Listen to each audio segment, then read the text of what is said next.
A ver, ¿se imaginan que una simple pelea por botellas de cerveza termine llegando a la corte más alta de un país y que, encima, cambie la ley para siempre? La verdad es que suena más a un cuento de bar, ¿no? Pero esto pasó de verdad en Perú.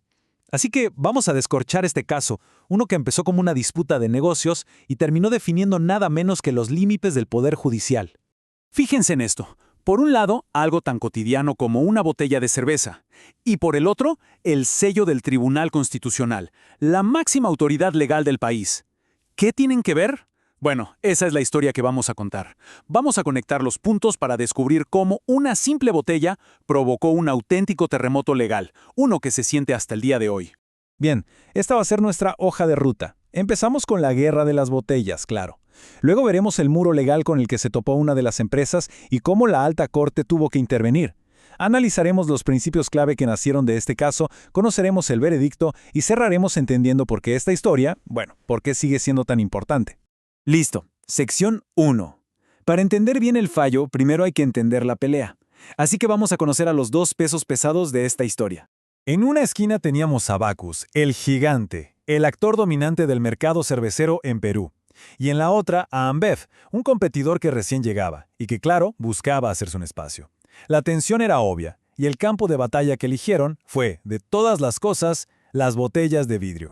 Y ojo, que no estamos hablando de un par de cajas, ¿eh? Bacus demandó a Ambev reclamando la propiedad de más de 88 millones de botellas. La acusación era muy directa. Ambev estaba usando sus botellas sin permiso, y eso, decían, era un golpe directo a su negocio. Entonces, para proteger su supuesta propiedad mientras el juicio avanzaba, Bacus consiguió algo muy poderoso: una medida cautelar de un juez. En la práctica, esto significaba que Ambev quedaba totalmente congelada. No podía usar ese tipo de botella, que era muy común, afectando de lleno toda su operación.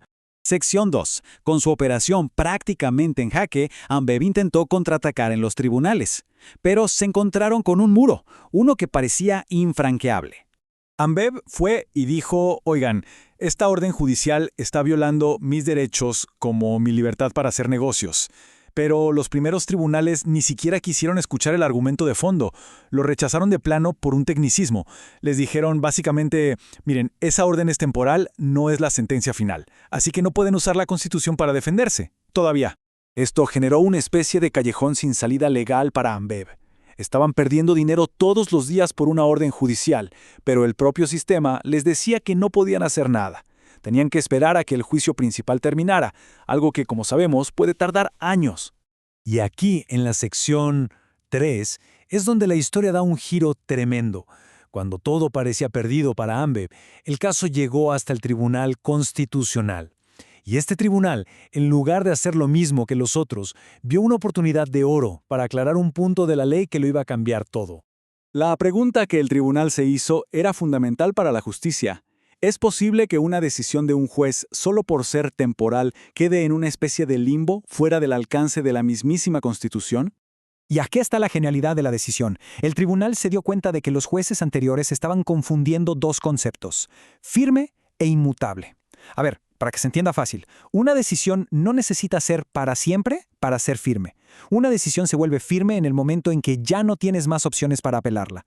Y eso era justo lo que le había pasado a Ambev. Como ya había agotado todas sus apelaciones contra la medida cautelar, esa orden ya era firme, y por lo tanto sí podía ser revisada por el Tribunal Constitucional.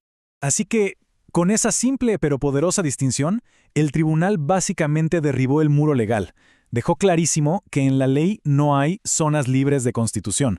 No importa si una orden es temporal o permanente. Si afecta derechos fundamentales y ya no se puede apelar, entonces tiene que poder ser revisada. Punto. Sección 4. Ahora, con la puerta abierta, el tribunal no se quedó ahí. Fue directo al corazón del problema. La pregunta de si esa orden judicial violaba la libertad de empresa de Ambev. Esto los llevó a la segunda gran pregunta. La defensa de Bacus decía que un amparo contra un juez solo se podía usar si se violaban derechos del proceso, como el derecho a la defensa.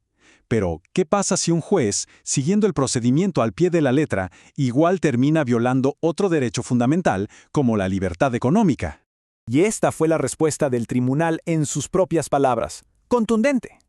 Los jueces son parte del Estado y, por lo tanto, no solo tienen que seguir procedimientos, tienen la obligación de respetar la Constitución entera, con todos los derechos fundamentales que protege. Y este es el segundo gran legado de este caso. Básicamente, el tribunal dijo que los procedimientos legales no son un escudo. Un juez no puede violar derechos de fondo y esconderse detrás de la idea de que el procedimiento fue correcto. El poder de un juez no es infinito. Siempre está limitado por la Constitución en su totalidad. Bien, después de sentar estas dos bases gigantescas para el derecho en Perú, el tribunal finalmente tenía que decidir sobre el asunto original, la medida cautelar sobre las famosas botellas de cerveza. El razonamiento fue muy metódico. El tribunal dijo, ok, es verdad, esta medida cautelar es una limitación para Ambev. Pero luego se preguntaron, ¿esta limitación es tan grave como para anular por completo su libertad de empresa? Y la conclusión fue que no. Ambev podía seguir haciendo cerveza, vendiendo, compitiendo.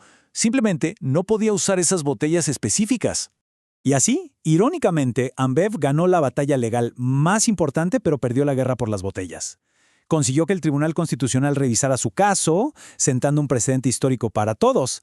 Pero en el análisis de fondo, el tribunal decidió que la medida cautelar era válida dentro de una disputa por propiedad industrial. Pasemos ahora a ver el panorama completo.